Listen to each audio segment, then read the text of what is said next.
There we go. Great. Okay, we launched STORMTOOLS over a year ago. This has really been a collaborative effort with Dr. Malcolm Spaulding from Ocean Engineering, Chris Damon from the Environmental Data Center, and the rest of our talented staffers on the Beach SAMP team to come together and figure out how to offer a mapping tool and mapping service to the Rhode Island community, residents and decision makers, to look at surge, sea level rise, and the combined effects of these over time in a format that is accessible anywhere, anytime in the state and free. Before I get into this, I'm very happy to announce, and thank you, Chris Damon, for this, that all the STORMTOOLS layers are now on RIGIS for all of my GIS friends out there who use GIS on a daily basis in your day jobs. All of the layers, the shapefiles are available for download for all the different scenarios.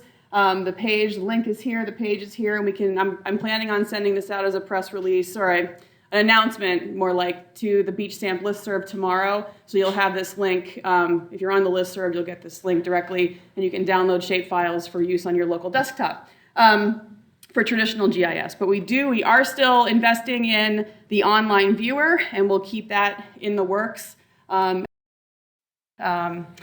Evolve that interface. So again, thank you, Chris Damon, for all the work you did to get all those shapefiles and layers up on RIGIS. We're really happy to have that available to the Rhode Island public. Okay, so the intent of STORMTOOLS is to provide maps that show flooding scenarios from a 10, 25, 50, and 100-year return storm, plus sea level rise, using the most recent LIDAR digital elevation model data of the state of Rhode Island. This is specific to Rhode Island. We are the only state in the country that we know of that has something with this level of resolution. It's 1 meter horizontal and about 6-inch vertical resolution. And we're able to, in using this tool, bring in RIGIS layers from the state, from the Department of Environmental Management or CRMC or others who use online viewers and mappers, REMA, Rhode Island EMA, in one interface. So that's what we really like about the way this is evolving.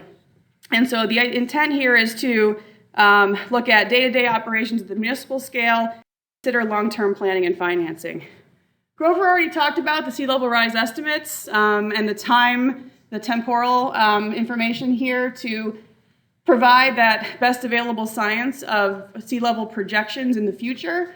And so this is an important piece of the story of Section 145 of the Red Book, referencing this tool, referencing STORMTOOLS, so that all the municipalities and the state agencies are using the same information in making future land use decisions. Okay, so to access STORMTOOLS online, right now you can go on the beachsamp.org website, look at resources and tools, understand risk, and there are some hot links here. You can click on STORMTOOLS for beginners. We've tried to, over the last year of STORMTOOLS, kind of refine the interface to, we've learned through talking with different audiences. We went to the Volvo Ocean Race. We've had different trainings with a variety of stakeholders, from municipal staffers to CRMC staff and other audiences to sort of see what interfaces work. And we created STORMTOOLS for beginners just to introduce people to the tool and answer 4 basic questions, because of the number of layers that are available for import on the STORMTOOLS there's a lot of them. So I wanted to break it down to just teach people how to use this. And also on this website, we have a step-by-step quick guide that you can download and view on a slide viewer to just teach you how to use STORMTOOLS. The site also has, if you're really into this and you want to know what the scientific assumptions were for all of the surge envelopes and the storm surge scenarios, we have a link on there for the STORMTOOLS. I'm not going to go into that in detail tonight. Okay, so STORMTOOLS for beginners, 2 quick steps. Enter your address, answer one of these questions. I'm going to walk you guys through just quickly how we set this up.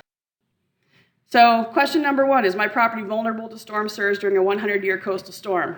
So we entered an address here. We did Town Hall Annex in North Kingstown, which is their planning department and building official, and they're right here in the middle of Wickford. So under a 100-year storm scenario, they are going to have seawater on their first floor. How deep will the water be during a 100-year storm on my coastal property? You can click on this by turning on this question. You can click on any part of this map, and it'll give you a water depth. So under a 100-year storm, something similar to a 1938 hurricane, the depth of water at that same location, 1.8 feet. So just about 2 feet of water outside of Town Hall Annex in North Kingstown. This is done for the entire state. So you can enter any any property address for the whole state, and you'll get the same information. And then, will future sea level rise affect my property with 2 tides a day every day? In December, we just added that 7-foot sea level scenario. So this map does show the 1, 2, 3, 5, and 7 feet of sea level rise using this color ramp. We highlighted the 1 foot of sea level rise in that yellow to distinguish it from any other water bodies, and then the different bands of blue go in from there, 2, 3, and 5, and 7 feet. So you can see here, Wickford is going to have to face the music when it comes to long-term planning in Wickford. But there are some other places around the state that are going to have to face it too. Barrington, Warren, Bristol, you're going to want to look at this tool and consider some long-term decision-making using storm tools. Okay, so that's storm tools for beginners. Before I go on, we also we imported the emergency 911 data set.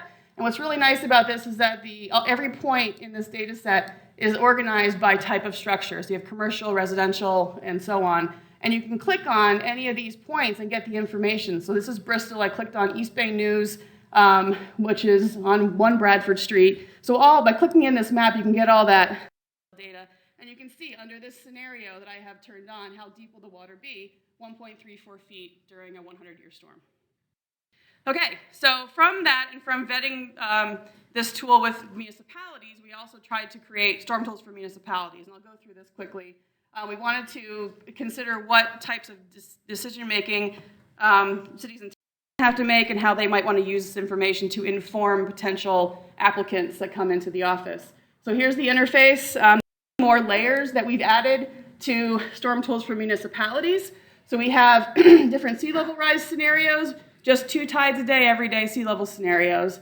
And then we also have a nuisance storm, which would be a 10-year return event. We learned from the Rhode Island EMA that their first responders trained for a 10-year return period storm. So we added that as our nuisance storm. But we do also have the coverages for a 1, 2, 3, 5, and 10-year return nuisance storm. So you can look at different scenarios under different storm conditions.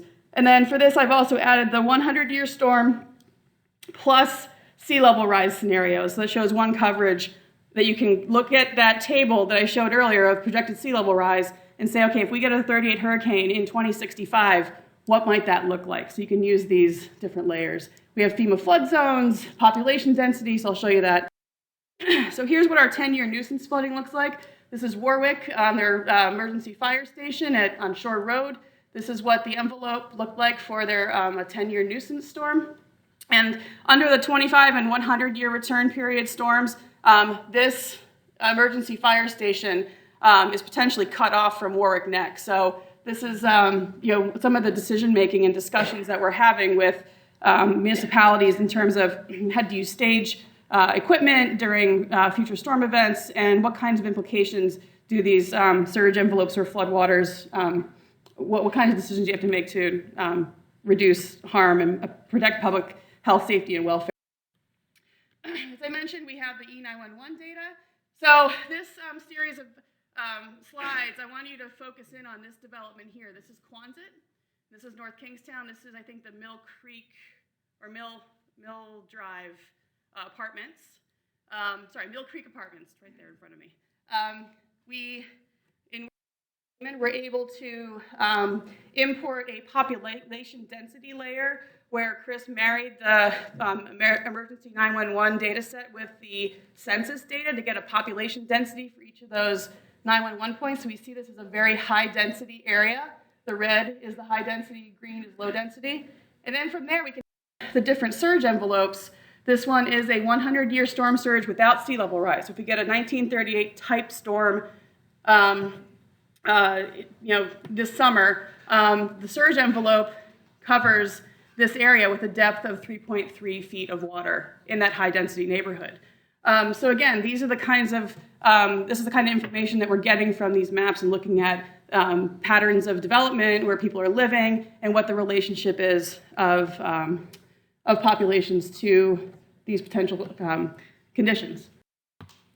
So that's just a quick overview of where we are right now. We are also working on different interfaces to tell these kinds of stories in a more user-friendly format, where you don't have to click layers on and off, but you can just look at tabs to look at historic storms, which we're working on now, and just combining this data to share with different audiences around the state. So if you have any ideas or any thoughts on this, we encourage you to use the tool. But if you say, oh, it'd be really great if you guys could do a map that looks like this, that tells this story, we'd appreciate hearing it. So you can just use the email that's on the website and send us any ideas that you have, because our motto is STORMTOOLS is evolving, and we want to make sure that it's user-friendly for you guys and for our municipal decision makers as they do their daily jobs and move forward with protecting lives, infrastructure, and property.